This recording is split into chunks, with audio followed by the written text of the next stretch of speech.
Well, day 3 of the nurses on the picket line after thousands walked off the job at 2 of the city's largest hospitals this week. Let's get right to Fox 5's Briella Tomasetti. She is live outside Montefiore Medical Center in Norwood, the Bronx, for the latest. Good morning, Briella.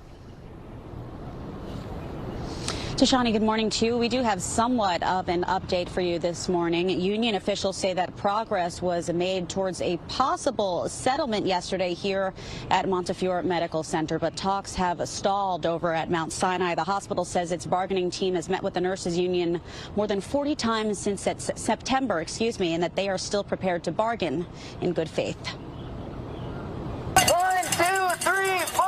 We need nurses. Hire more. During the height of the pandemic, you are calling us heroes. Still no contract agreement between the New York State Nurses Association and Mount Sinai Hospital or Montefiore Medical Center as the nurses' strike continues into its 3rd day.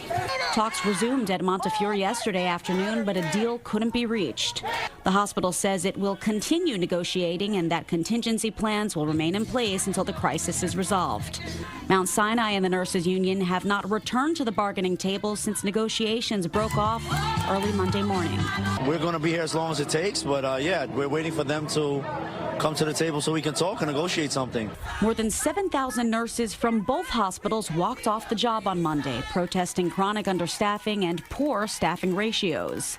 They say it's downright dangerous to be caring for too many patients at one time. I think our main problem is that when we find staffing is too low and unsafe, and we don't feel management is listening, that's when we have to stand up and say enough is enough. The hospitals claim there is a global shortage of healthcare workers impacting the system nationwide. Both Montefiore and Mount Sinai offered raises totaling 19% over 3 years, increased pension contributions and health benefits, but that offer was struck down. Both hospitals have put forth proposals to hire more nurses. We've offered now a package that has been accepted by 8 other NYC organizations, including our 2 NYC counterparts in the Mount Sinai health system.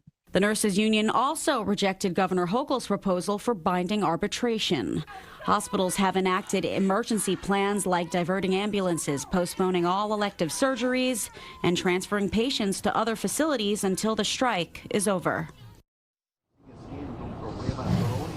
Now, a new state law requires certain safe staffing ratios at hospital, but the enforcement of that law was delayed due to the pandemic. Many labor experts say that if Governor Hochul were to enforce that rule, this would end more quickly. For now, though, we're live outside Montefiore Medical Center. Tashani, back to you.